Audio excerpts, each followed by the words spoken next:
I step out of the Uber and stare up at Amberwood Estate, a sprawling vineyard mansion that glows like a diamond against the dusky Napa Valley sky. My olive green gown, the one I saved 3 months to buy, suddenly feels inadequate against the backdrop of such opulence. Crystal chandeliers sparkle through massive windows. Champagne fountains catch the last golden rays of sunset. A string quartet plays something classical that floats across manicured grounds. My sister spent $240,000 on her perfect wedding, and $0 to hide how much she despised me. I check my lipstick in my compact mirror, buying a moment before I have to walk in. The reflection shows what I've practiced: composed, professional, unbothered. It's the face I've perfected through years of Sloane's little digs and big betrayals. Aria, you finally made it. Sloane glides toward me in a cloud of white silk and expensive perfume, her smile bright but not quite reaching her eyes. At 29, my little sister has mastered the art of the performance, especially when others are watching. Everyone, she announces to a nearby cluster of guests, her voice pitched to Carrie. This is my sister, Aria, my forever single sister. Mia. The guests titter politely. One older woman gives me a sympathetic smile that makes my stomach clench. She's always been career-focused. Sloane, stage whispers, loud enough for everyone within 15 feet to hear. Some women just aren't meant for love.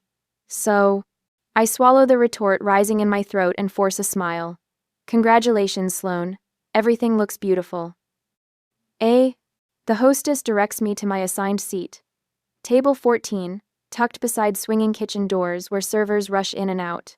Each time they pass, my chair gets bumped, sending little ripples through my half-empty wine glass. I survey my table mates, 3 other singles who look as uncomfortable as I feel, and Great Aunt Martha, whose hearing aid whistles occasionally. Still being too picky about men, dear? Martha shouts, her voice carrying across 3 tables. Tick-tock. I take a long sip of wine instead of answering. Across the room, Sloane holds court at the head table, radiant in her designer gown. Our father Charles sits beside her, avoiding my gaze when I try to catch his eye. Mom gives me an apologetic glance before looking away quickly. A server bumps my chair again, harder this time. I steady my glass and think about the teenage Sloane who stole my prom date, Jason Miller, quarterback with kind eyes, while our parents said, "Let her have this one, Aria. You know how she gets." And I did. I knew exactly how she got. How she always got everything she wanted while I was expected to be the reasonable one, the one who stepped aside, the one who kept the peace. During dinner, Sloane taps her crystal glass and stands for a toast. Her speech is a masterpiece of thinly veiled barbs wrapped in sisterly affection.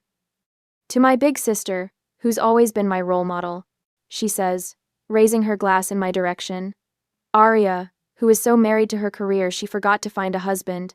Laughter ripples through the crowd. I maintain my smile, though my cheeks ache with the effort. A woman at the next table whispers to her companion, just loud enough for me to hear, "Poor thing." Later, as guests mingle during the cocktail hour, Preston Hale, investment banker, tennis player, and now my brother-in-law, spots me alone by the bar and waves me over to meet his family. "This is Aria, Sloane's sister," he says. "She runs marketing for that tech firm in Seattle." Before I can elaborate, Sloane appears, slipping her arm possessively through Preston's. "This is my sister," she announces to his relatives, "the family spinster." The crowd's reaction ranges from uncomfortable chuckles to outright pity. An older woman pats my hand. "You still have time, dear," she assures me. "Have you considered freezing your eggs? My niece did it last year." Others chime in with helpful suggestions about dating apps and mutual friends who are such nice men, also single. One woman asks if I've tried wearing more feminine colors than olive green. I nod and smile through it all, the way I've been trained to do, the way that's expected. When the photographer gathers everyone for family photos, he calls out for "immediate family only" and gestures me to step aside. I watch as my parents flank Sloane and Preston, beaming with pride while I stand awkwardly with the other guests, nursing a champagne I can't taste anymore. I retreat to the bathroom, lock myself in a stall, and press my forehead against the cool marble wall. My phone shows it's only 8:30. The reception will go until midnight. I slide off my heels, feeling the cold tile against my bare feet. For a moment, I consider leaving, catching an Uber back to my hotel, and texting some excuse about a migraine. It would be so easy to run away, to protect myself from 4 more hours of this calculated humiliation. But that's what she wants. That's what she expects. I slip my heels back on and straighten my shoulders. 1 more hour, I promise myself. Then I'm gone. I'm heading for the restroom again when I hear Sloane's laughter, bright and brittle, coming from a small alcove off the main reception hall. The sound stops me in my tracks. Can you believe that dress? My sister's voice carries despite her attempt at a whisper. She thinks olive is her color. It makes her look like a sad, wilting plant. The bridesmaids' titters follow a chorus of agreement I've heard all my life. And wait until you see what I'm planning for the bouquet toss. Sloane continues. I'm going to aim it right at her, then have the DJ announce she's next, as if. My cheeks burn. I press myself against the wall, suddenly invisible in the hallway's shadow. You're evil, one bridesmaid says, but her tone suggests admiration rather than reproach. I made sure none of the cousins who actually like her are sitting anywhere near her, Sloane says, pride evident in her voice. Did you see her at that reject table? Priceless. The wound deepens when I spot the wedding planner passing by with a stack of place cards. I grab her arm, perhaps too firmly. Excuse me, I whisper. Was there a change to the seating arrangements? The wedding planner Jennifer, according to her name tag, glances around nervously. I'm not supposed to say anything, but... She pulls a discarded card from her portfolio. It reads, Aria Donovan, Table 3 in elegant calligraphy, Table 3, with my parents. Where family belongs. The bride requested last-minute changes this morning, Jennifer explains, sympathy softening her professional detachment. I release her arm, nodding my thanks as she hurries away. When I return to the reception, I watch my mother laugh at something Preston's father says. She catches my eye briefly, her smile faltering before she turns deliberately away. Around me, relatives who've known me since birth suddenly find their champagne glasses fascinating when I approach. Sloane has orchestrated more than a seating change. She's conducting an entire symphony of rejection. I slip through French doors leading to the garden, breathing in the night air scented with roses and expensive perfume. My feet hurt. My face aches from smiling. I kick off my heels, ready to walk barefoot to the parking lot, when something shifts inside me. This isn't about me, it's about her insecurity. The thought arrives with startling clarity. Every cruel comment, every orchestrated humiliation, they're not signs of Sloane's power but of her weakness. For the first time tonight, I don't feel hurt. I feel sorry for her. I slide my feet back into my shoes. I won't give her the satisfaction of driving me away. Not tonight. Act like you're with me. Go. The deep voice startles me. A man steps from the shadows of a nearby trellis, moonlight revealing a face I don't recognize. He's tall, with shoulders that fill out his tailored suit impressively, dark hair slightly ruffled by the evening breeze. Excuse me? I step back, hand clutching my small purse like it might somehow protect me. Bennett Walsh, he says, extending his hand. Preston's cousin from Boston. And you're Aria, the sister being systematically humiliated by the bride. His bluntness knocks me off balance. I don't know what you're talking about.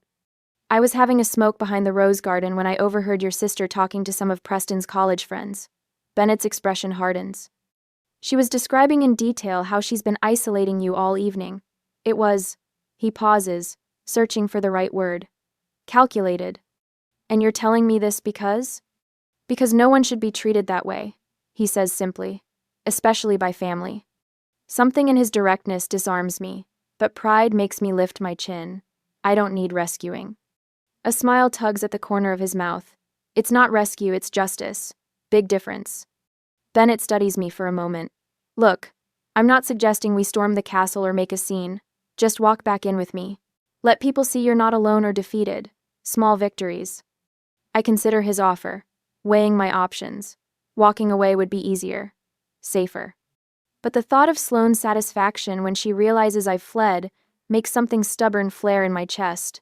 One condition, I say. Don't tell me how sorry you feel for me.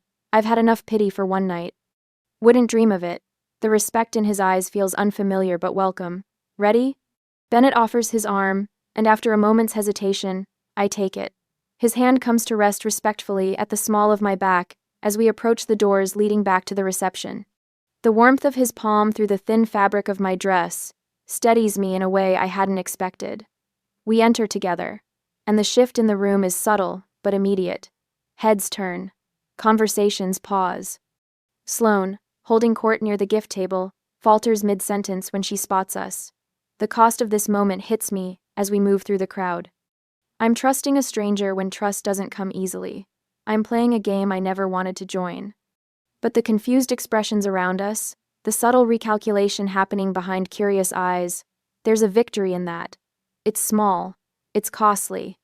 But as Bennett guides me toward the bar, his presence solid beside me, I feel the first ripple of changing perception among the wedding guests. Maybe that's enough for now. Bennett's hand rests at the small of my back as we return to table 14. I feel the gentle pressure, solid and reassuring, as we navigate through clusters of Preston's college friends. Their eyes follow us, curious about this unexpected development. Aria. Sloane's voice cuts through the chatter. She stands before us, champagne flute delicately pinched between manicured fingers, her wedding dress rustling as she shifts her weight. You two know each other? How interesting. Her tone suggests it's anything but interesting. It's accusatory. Bennett's hand remains steady against my back. We go way back, he says, his voice smooth as river stones. Aria just prefers privacy. I watch my sister's face transform, calculations running behind her eyes like an old computer processing new information. The story doesn't fit her narrative, and I can almost hear the gears grinding as she tries to recalibrate. Really?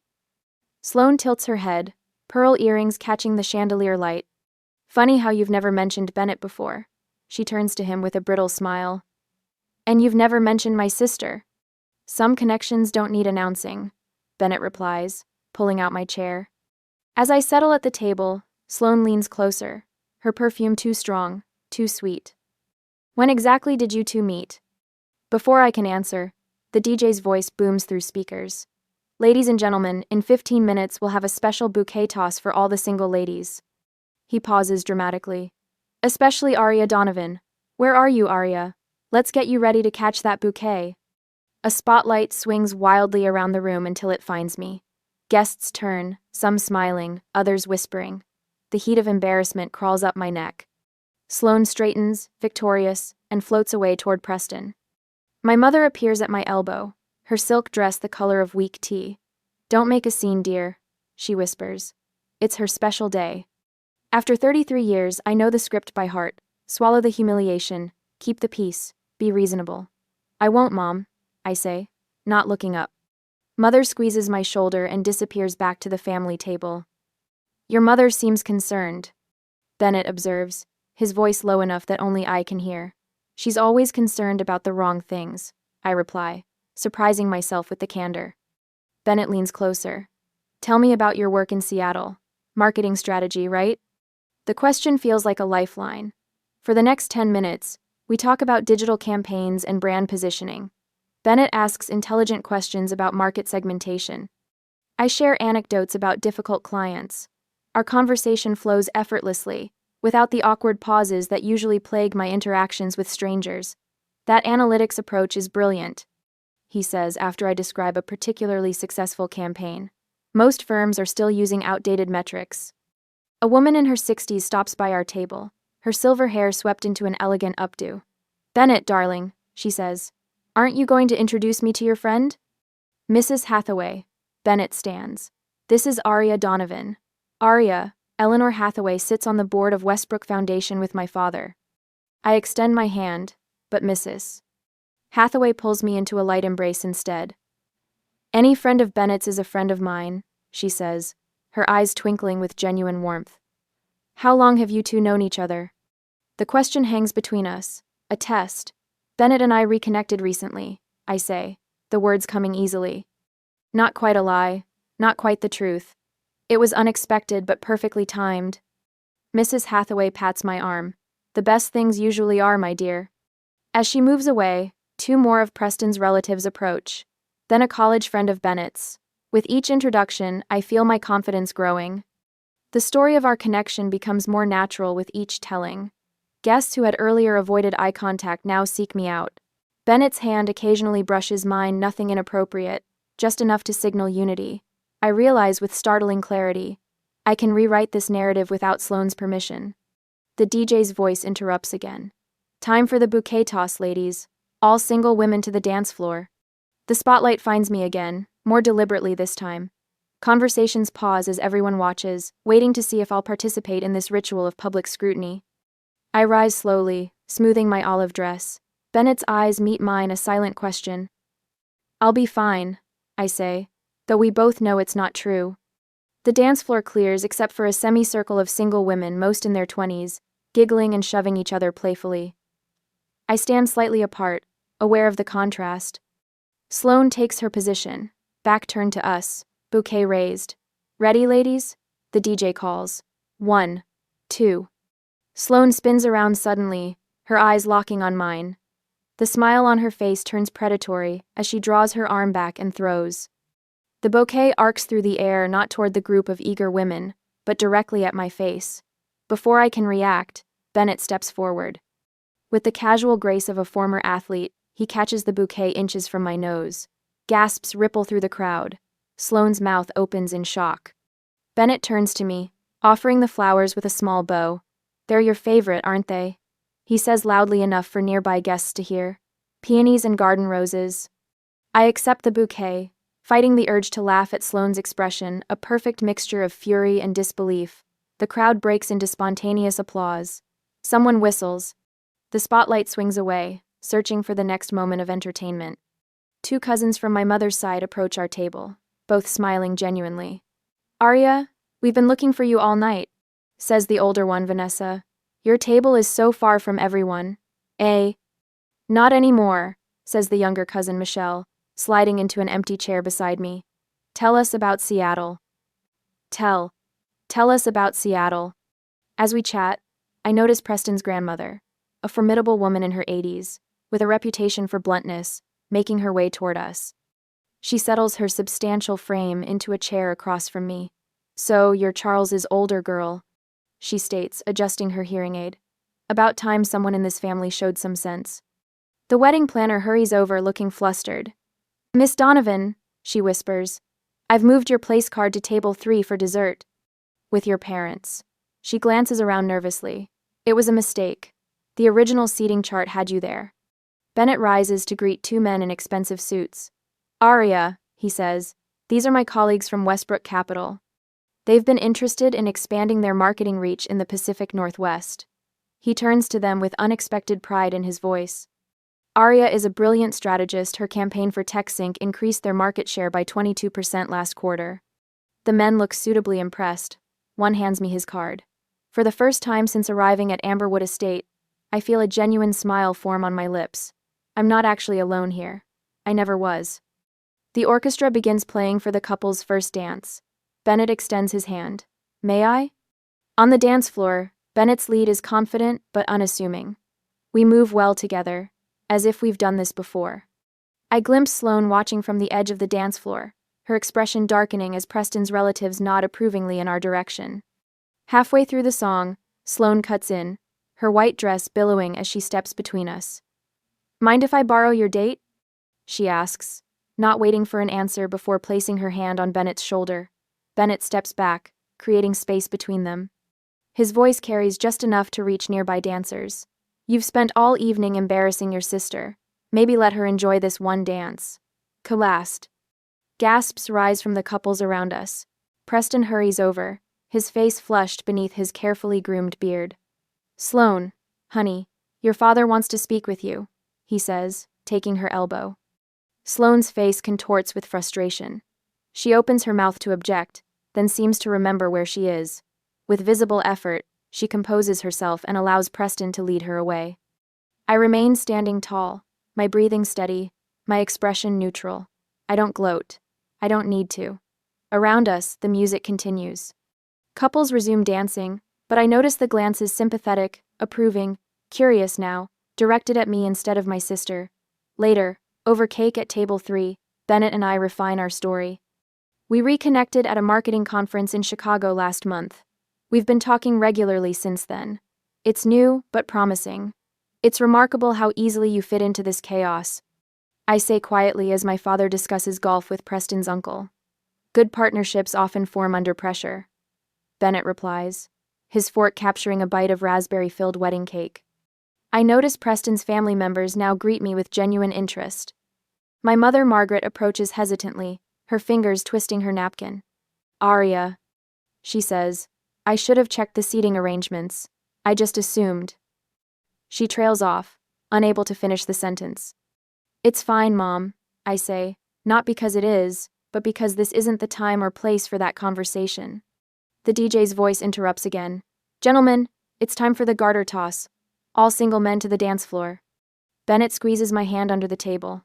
I believe that's my cue. He joins the small cluster of unmarried men. Preston sits on a chair in the center of the dance floor, Sloane perched on his lap, giggling as he reaches beneath her dress for the garter. The men jockey for position, some feigning disinterest, others clearly eager. Bennett stands slightly apart, tall and composed. When Preston flings the garter, Bennett doesn't lunge or jump. He simply steps forward, arm outstretched, and catches it with deliberate confidence. The crowd cheers. I know what comes next. Tradition dictates that the bouquet catcher and garter catcher share a dance and often serve as predictive entertainment about who might marry next. Across the room, I see Sloane whispering urgently to the wedding planner, who looks increasingly uncomfortable. The spotlight swings toward me once again, waiting. I have seconds to decide. Retreat to the shadows or step fully into this unexpected light. The DJ's voice booms across the reception hall. And now, tradition calls for our garter and bouquet winners to share a special moment. A spotlight finds me, standing frozen with the bouquet clutched in my hands. Across the dance floor, Bennett holds the garter, his eyes finding mine with a question. The crowd parts between us, creating a runway of expectation. Sloane hovers at the edge of the spotlight, her smile stretched tight as cellophane. This is exactly what she wanted me, center stage, about to be humiliated by a wedding tradition that pairs the desperate spinster with a handsome stranger. I take a breath, straighten my shoulders, and step forward. The hushed whispers ripple around me. Go on, someone urges Bennett, who hesitates for just a moment before kneeling. My heart hammers against my ribs as he looks up, his expression serious but eyes warm with reassurance. May I? He asks, voice pitched just for me. I extend my legs slightly, the olive silk of my dress falling away just enough. The room holds its collective breath. Bennett slides the garter only an inch above my ankle, his touch respectful and brief, transforming what could have been mortifying into something almost elegant. When he rises and offers his arm, I take it, turning to face the crowd.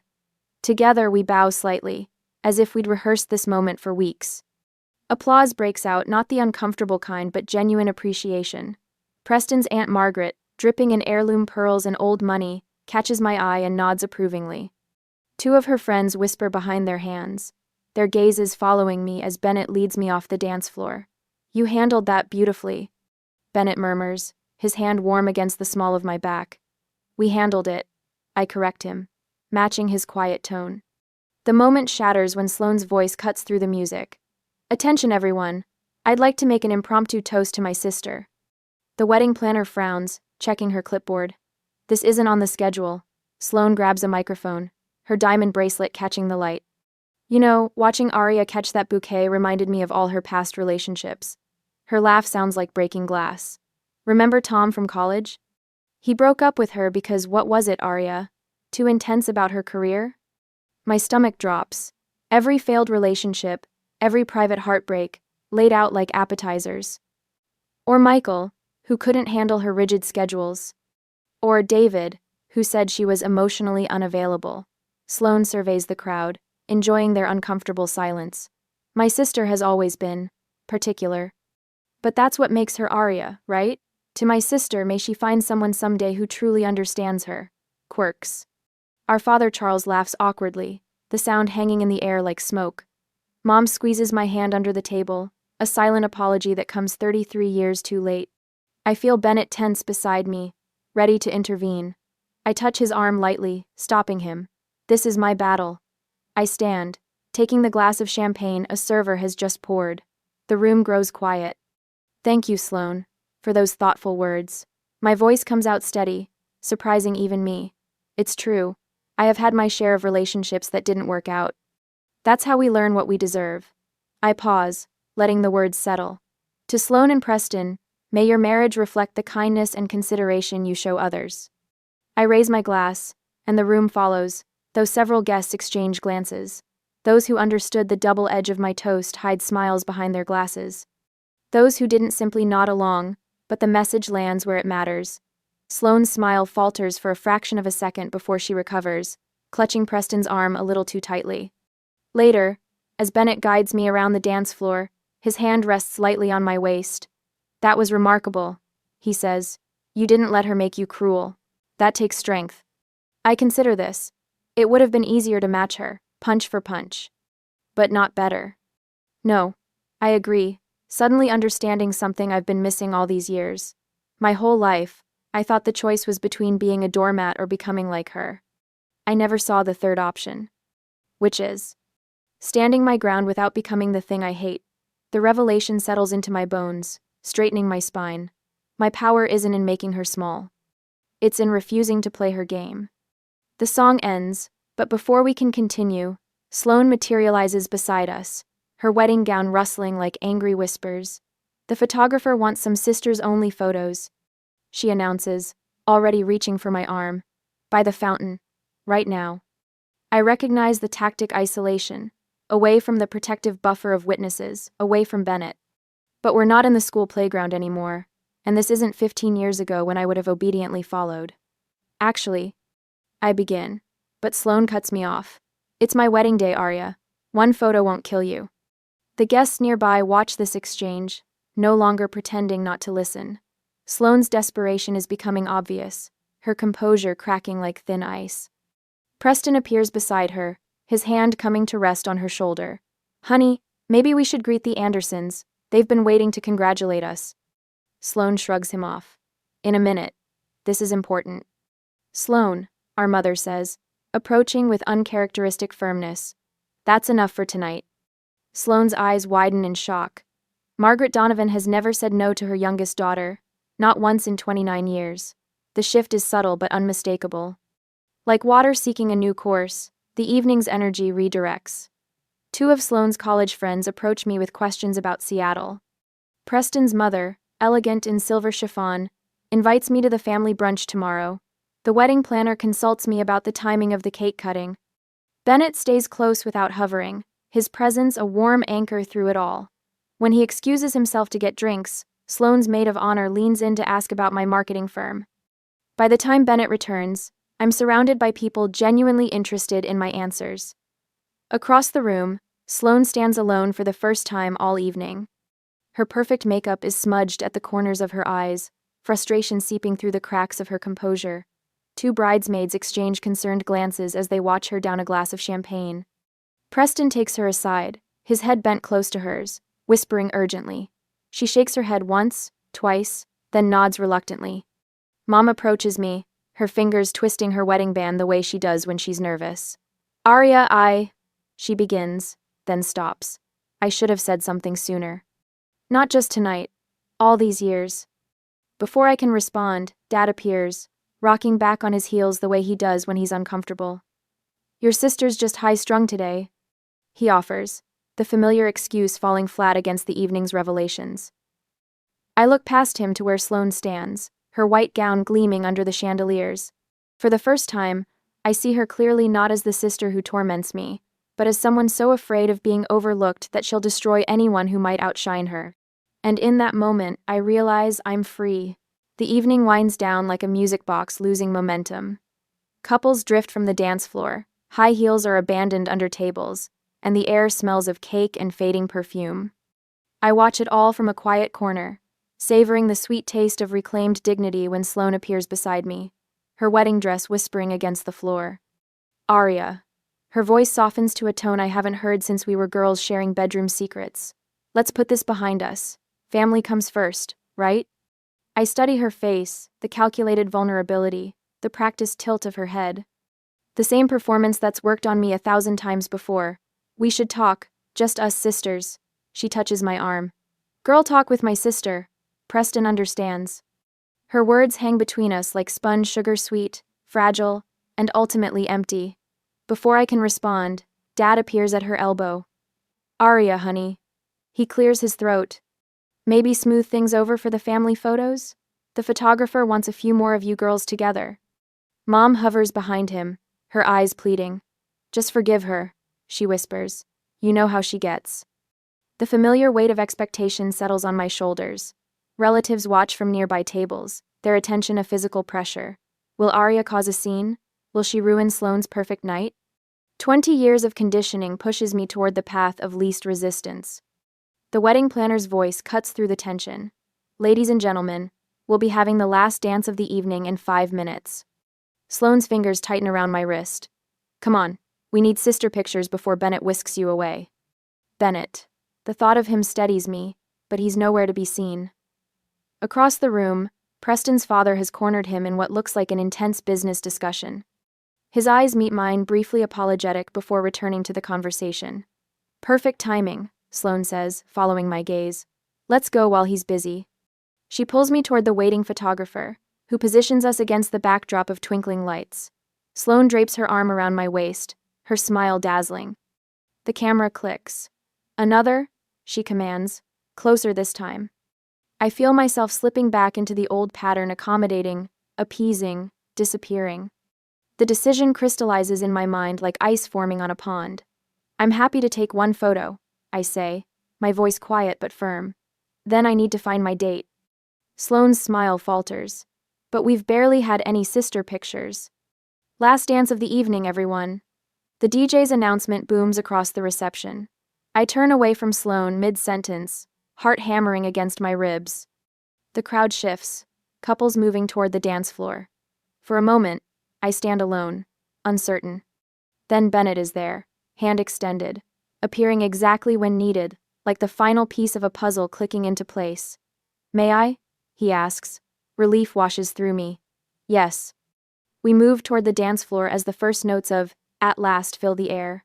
Sloane tries to follow, but the crowd closes around us like water. From the corner of my eye, I see Preston's grandmother, a formidable woman in her 80s, intercept my sister with a firm hand and what appears to be an urgent conversation. Bennett's hand settles at the small of my back, warm and steady. I saw her coming for you, he says softly. Figured you might want an exit strategy. How did you know? His eyes crinkle at the corners. I recognize the patterns immediately. My mother was the same way with my aunt, competitive, manipulative, always needing to be the center of attention. The revelation stuns me. So this wasn't just random chance? He shakes his head. I saw how she treated you from the moment you arrived. The seating, the bouquet toss, classic moves of someone who builds themselves up by tearing others down. We turn slowly, other couples becoming a blur around us. I thought you were rescuing me, I admit. No. His voice drops lower. This was alliance, not rescue. You were responding to her tactics with such grace. All you needed was someone to witness it, to acknowledge it. The rest you did yourself. My throat tightens. All evening I'd thought Bennett was protecting me, but he'd been partnering with me instead, a crucial difference I hadn't recognized until now. Look around, he says. I do. The wedding videographer captures us from across the room, her camera lingering. An older couple watches us, the woman leaning to whisper something that makes her partner nod. Preston's relatives, the ones who sought me out after Bennett and I danced, raise glasses in our direction. No one needed manufactured evidence of what happened tonight. Bennett continues. They saw it all, the contrast between you and Sloane, how transparent her tactics were. Truth speaks through actions. However, the song draws to a close. Bennett escorts me toward the coat check area where guests are gathering to depart. I reach for my wrap, and Sloane materializes from the crowd, her face tight with barely controlled fury. You turned my wedding into your dating opportunity. She hisses, low enough that only I can hear. The accusation hangs in the air between us. For a moment, I consider apologizing, my default response to her anger since childhood. Instead, I meet her gaze steadily. No, Sloane, you turned your wedding into a showcase of who you really are. I don't raise my voice. I don't match her intensity. I simply speak the truth that has been waiting all these years to be said. Her face flushes. She opens her mouth to respond when Bennett appears at my side, my coat draped over his arm. Ready to go, Aria? He asks. Sloane looks between us, something unreadable flickering across her face before she turns and walks away. Outside, string lights illuminate the path to the parking area. Our breath forms small clouds in the night air. Bennett walks me to my car, our steps crunching on gravel, wedding sparklers being lit in the distance, casting golden light across our faces. Was this just about surviving tonight? He asks, stopping beside my rental car. I pause, considering the implication of his question. Behind us, the sparklers trace light patterns against the dark sky. Laughter and music spill from the venue. The night feels full of possibility rather than defeat. My answer hangs in the balance between a temporary alliance and something more meaningful, something with roots that might grow beyond this single evening of shared strategy and unexpected connection. I look up at him, no longer feeling the need to run. 3 months later, I stood by the window of my Seattle apartment, phone pressed to my ear, watching the skyline transition from amber to indigo. The Space Needle glows against the darkening sky, a beacon I've come to see differently these past 3 months. I made reservations at that waterfront place you like for tomorrow. Mom says, her voice tentative in a way that still surprises me. Unless you'd prefer somewhere else? That's perfect, I answer, letting the silence breathe between us. Mom clears her throat. I've been talking about things in therapy, about Sloan, about you. A pause. I should have protected you more, Aria, all those years. The old me would have rushed to ease her guilt, to make this moment less uncomfortable. Instead, I watch a ferry crawl across Elliott Bay, its lights a string of pearls against the water. We're finding better ways now, I say finally, meaning it. My phone vibrates with an incoming text. Sloane's name appears with her familiar passive-aggressive check-in. Just wondering if you're still upset about the wedding? You barely respond to my texts these days. 3 months ago, this message would have triggered an immediate response, a careful negotiation to avoid further conflict while sacrificing another piece of my dignity. I set the phone on the windowsill without replying. I'll answer later, on my terms, when I'm ready. The realization settles over me like the twilight over the city. I no longer need her approval to feel complete. Mom, I should go. Bennett's flight gets in at 8. I say, smiling at the thought of seeing him. What began as weekly calls evolved naturally into weekend visits between Seattle and Boston. Not a rescue, as he'd insisted that first night, but a partnership built on mutual respect. He's good for you. Mom says, her voice warming. I see how you stand taller when he's around. It's not just him, I correct her gently. I stand taller because I finally decided I deserve to. After we hang up, I move through the apartment, straightening cushions that don't need straightening. This morning, Jessica from my team had lingered after our meeting, twisting her wedding band nervously. My sister keeps undermining me to our parents. She'd confided, eyes downcast. I don't know how to make her stop without blowing up the family. I recognized the exhaustion in her voice, the weight of always being the reasonable one. Boundaries aren't walls, I told her, speaking from a place of hard-won understanding. They're defining what's acceptable, what you'll participate in, and what you won't. The grateful surprise in her eyes, I never knew it could be different, felt like purpose emerging from pain. The doorbell chimes. Bennett stands in the hallway, overnight bag slung over his shoulder, grinning that slightly crooked smile that first appeared under garden lights a year ago. Traffic from the airport was brutal, he says, setting his bag down and pulling me into a hug that smells of coffee and cold air. Later, we stand on my balcony, his arm around my waist as we watch the city lights multiply against the night. The small velvet box from dinner sits open on the coffee table inside an emerald surrounded by tiny diamonds, chosen because green is actually your color, despite what anyone says. Did you see Sloane's card arrived? He asks, nodding toward the envelope propped against a vase of lilies. Her congratulations, the first genuine communication since the wedding, had surprised us both. The note was brief but lacked her usual barbs, almost as if written by someone trying to remember how normal sisters speak to each other. 70 guests, like we planned? Bennett asks, changing the subject to our vineyard wedding next spring. I turn in his arms, facing the question I know is coming. Should we invite Sloane? The night air carries the scent of rain and possibility. I think of the woman who tried her hardest to humiliate me, and the woman I've become because of, or perhaps in spite of, that night. Yes, I answer. Not because I've forgotten, but because I've grown. Bennett kisses my forehead, understanding in the gesture. My sister once tried to make me feel small, I say, looking out at the glittering city. She only succeeded in showing me how big my life could be without her approval. Inside, I slip off my heels and pad barefoot across the cool hardwood, no longer running from anything, especially not myself.